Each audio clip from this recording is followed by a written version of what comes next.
Tapi tahu nggak, yang paling seru itu justru hidup sebagai perintis. Hidup sebagai seorang perintis itu seru dan asik. Setidaknya itu adalah salah satu kutipan yang terdapat di dalam video seorang anak bernama Ryu Kintaro yang diupload di TikTok, teman-teman. Video tersebut menuai banyak sekali komentar masyarakat dikarenakan dikatakannya rasanya jauh dari realitas sebenarnya. Tapi tetap ada yang pro juga, karena memang gue pun sendiri mengapresiasi bahwa ada anak berumur segitu, public speakingnya bagus, membuat kontennya juga ya well delivered, teman-teman, sehingga gue sangat mengapresiasi hal itu. Akan tetapi itu bukan pembahasan kita. Pembahasan kita adalah review jujur gue sendiri, teman-teman. Sebagai seorang perintis murni, layaknya 80%, 90% masyarakat Indonesia yang hidup sebagai seorang perintis. Dan kita akan mulai dari satu pertanyaan. Apakah hidup sebagai seorang perintis itu seru dan asik? Seperti yang dikatakan oleh seorang anak bernama Ryu Kintaro. Gue akan jawab, teman-teman, nano-nano.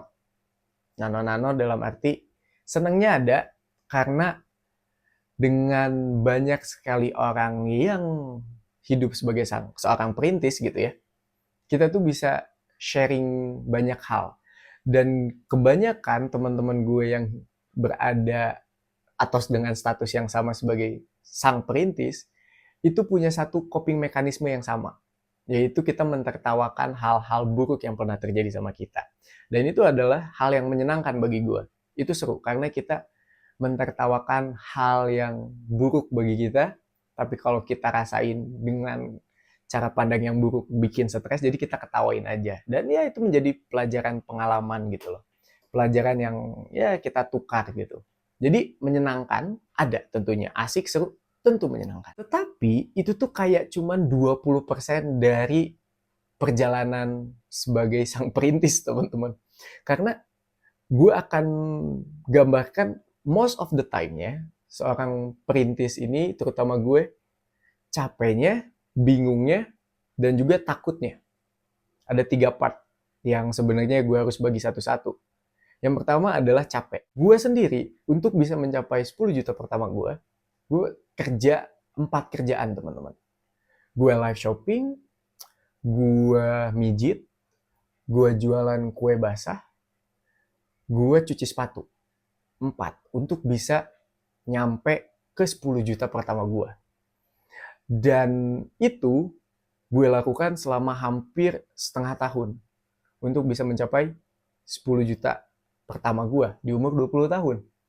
Dan kalau kalian lihat 10 juta doang gitu kan, 10 juta doang. Ya bagi kalian mungkin kecil, tapi bagi gue pencapaiannya udah segini, Pak. Karena gue udah ngelakuin segala hal yang gue mampu untuk bisa mencapai 10 juta pertama gue. Bahkan apa yang kalian lihat di belakang gue dan alat yang gue pakai untuk ngerekam, ini adalah hasil dari 10 juta pertama gue. Gue investasikan ke hal ini semua untuk mendorong kesukaan gue untuk bikin konten. Itu capeknya, teman-teman. Dan itu rasanya kayak non-stop. Gue lakuin terus-menerus selama 6 bulan. Dan yang kedua, bingung. Kalau gue bisa gambarin fase kebingungan ini, gue akan gambarkan dengan satu lagu, Fish, Tarot. Namun aku bingung, kenapa ku tak pergi. Itu banget. Itu bisa sangat menggambarkan fase kebingungan gue sebagai seorang perintis. Karena gue tuh ngegambarinnya fase kebingungan ini kayak lu duduk di coffee shop, berhadapan langsung dengan kursi kosong. Di saat lu ingin menanyakan sesuatu, nggak ada yang jawab. Di saat lu ingin meminta bantuan, nggak ada yang ngebantu. Sehingga kebingungan ini, kita nggak tahu cara nge-handle-nya, dan kita nggak tahu harus nanya ke siapa. Kita tuh bingung di fase itu. Setelah gue dapat A, misalnya, apa yang harus gue lakukan? Setelah apa yang gue dapat, apa nih yang harus gue lakukan selanjutnya? Jadi kebingungan tersebut di saat kita mendapatkan sesuatu, kita tuh bingung. Ini ngarahinnya kemana ya? Ini dipakai apa ya? Berbeda dengan sang pewaris, yang tentunya di saat mereka ingin nanya, itu ada yang ngejawab. Di saat mereka ingin minta bantuan, ada yang ngebantu. Nah, perintis tuh nggak ada, teman-teman. Most of the time-nya nggak ada. Kalau gue sendiri itu nggak ada. Sehingga gue harus mempelajari suatu hal dari awal untuk bisa tahu apa yang sebenarnya harus gue lakukan. gue baca buku, gue baca jurnal, gue nonton YouTube, nonton podcast, segala macam hanya untuk tahu apa langkah selanjutnya yang harus gue lakukan gitu. Dan yang terakhir, ketakutan. Teman-teman, sebagai seorang perintis murni, dan kalian mungkin bisa ngerasain juga kalau kalian adalah seorang perintis, ketakutan ini bukan hanya ketakutan tentang ekonomi, ketakutan untuk bersosial, teman-teman. Man, that sucks, percaya sama gue. Ketakutan untuk bersosial atau bahkan memulai hubungan dengan perempuan sebagai seorang perintis. Capek, boy. Kayak orang Sunda banget gak sih gue? Capek banget, bro. Kadang kita minder, kadang kita takut untuk ngobrol sama perempuan karena standarnya takutnya tinggi. Kita bahkan ngelihat stalking IG cewek yang kita suka.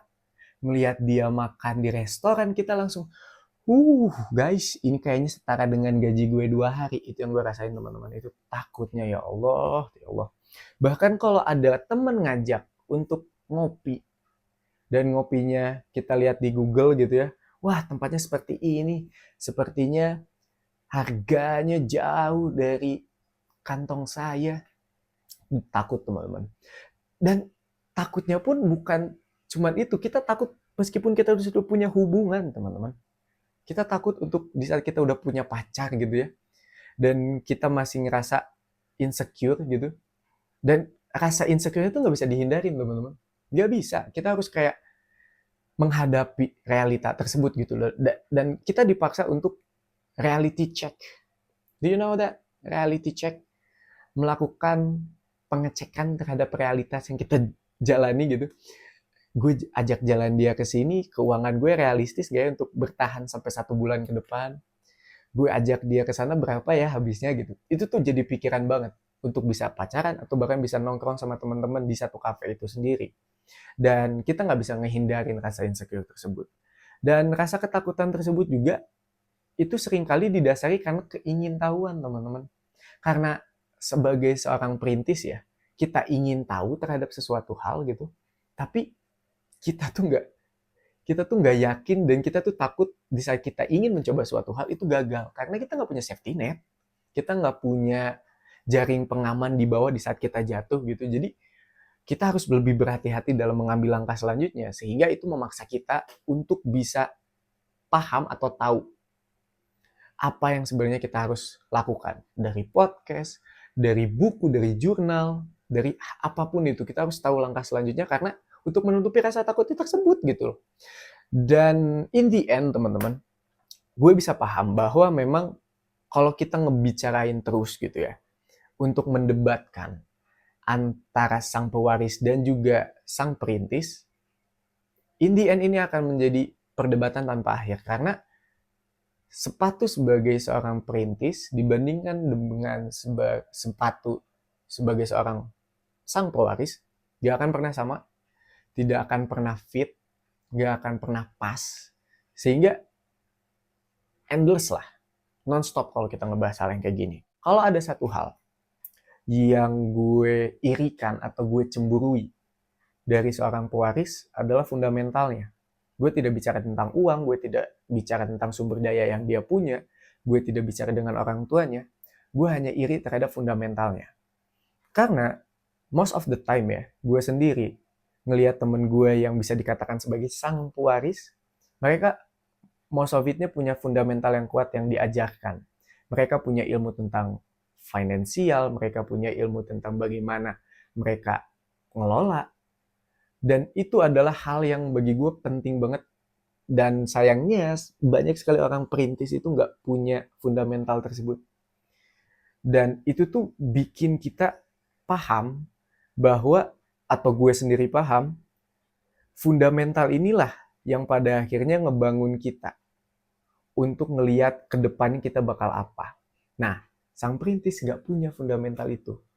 Nggak punya mindsetnya, nggak punya ilmunya, dan nggak punya apa yang harus, pola pikirnya tuh nggak punya lah intinya. Di saat sang pewaris gitu ya, anak kita, atau anggaplah gue sang pewaris, gue punya 10 juta. Dan gue paham untuk bisa ningkatin 10 juta ini secara aman, gue bisa investasiin ke obligasi, surat berharga segala macam. Sehingga uang itu muter gitu loh.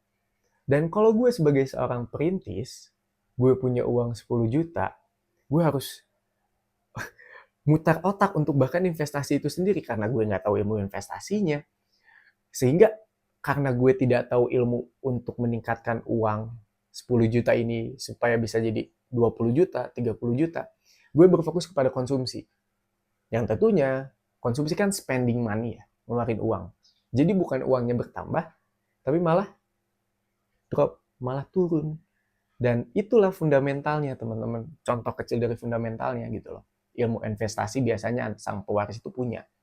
Dan ya sang perintis nggak punya hal itu gitu teman-teman. Most of it yang gue rasakan adalah 4 part itu. Gue harap ini tuh bukan kalian lihat sebagai perbandingan diri gue atau kalian sebagai sang perintis, sebagai sang pewaris gitu.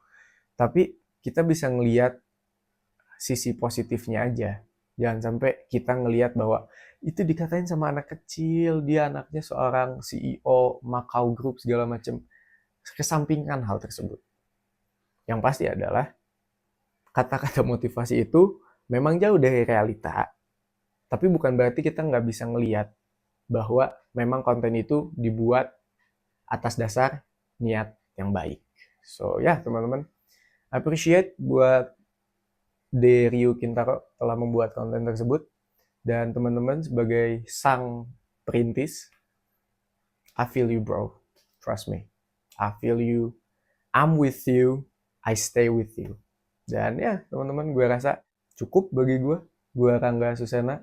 I see you in the next content and ciao.